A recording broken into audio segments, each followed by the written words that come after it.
Hey everyone, so I realized today that there's really not any good explanation on how to do a lerping skybox in Unity. It's really straightforward, so I'm just going to walk you through it right now, and you're seeing the result on screen. So it's just finished, it's gotten to the new skybox, and it's actually set itself to the new skybox. So let's see how this works.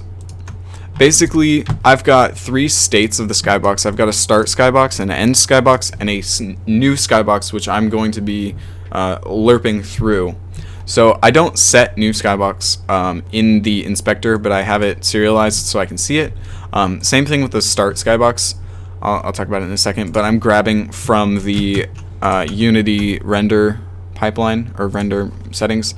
So I have this skybox set. That's going to be where I start. And then I also have in the inspector on a skybox manager the end skybox, which is like the goal that we want to get to. And then I also have a set time, like how long it'll take to lerp. So this one takes 10 seconds. So from here we have 9 colors. The 9 colors are going to be set from the start skybox, the end skybox, and the new skybox colors are actually going to be a copy of the start skybox colors at first. So let's see here. This is where I'm getting the skybox from the render settings. I'm going to create a new material skybox for the lerping sky. And then I'm actually going to be getting all of these colors and then setting the new skybox colors to the start skybox colors so that when we actually start lerping down here, it will start from quote unquote 0 or like the base colors of the original skybox. So then I'm also setting all of the end skybox colors to the end skybox that we have chosen up here. And then I'm also getting those exponents. So each start and end, we need to know what the beginning and end exponents and intensities are so that we can also lerp through those. And again, at the beginning of this script in the start, I'm going to be setting the new skybox colors and factors and intensity to the start so we can begin there and it doesn't look weird. I'm also going to immediately set the skybox to my new skybox, which I've just created up here, here. And then I'm going to call this lerp sky coroutine. You'd also do this in update, but I just prefer coroutines because it's easier to do time.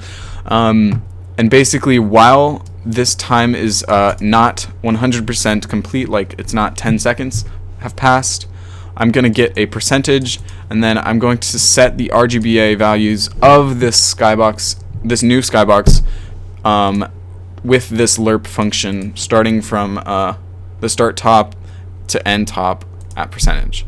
And then I actually did this for RGB values because I was having an issue where this skybox was actually set to like have 0 alpha.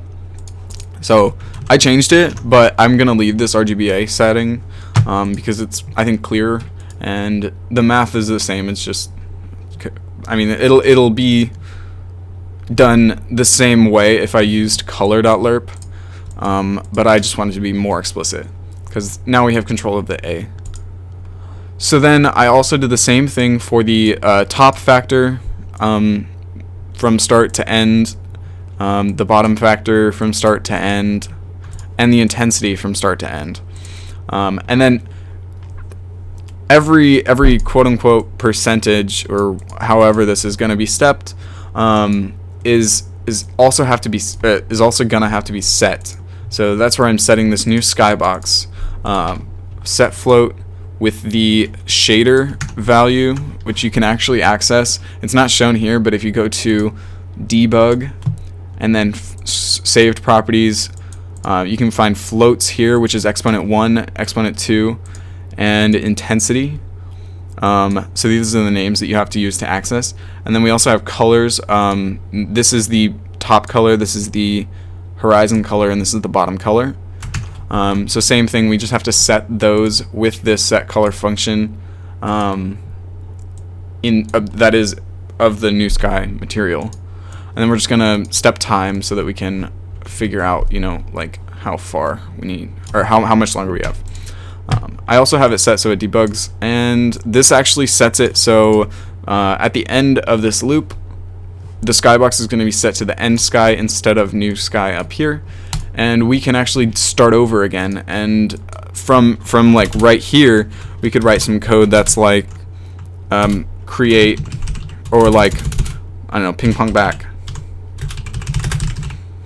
and we could start over with like a different sky. Anyway, hope this was helpful to some of you. I know this took me like at least 2 hours to figure out on my own, and like the documentation is not very helpful, so yeah, anyways, good luck.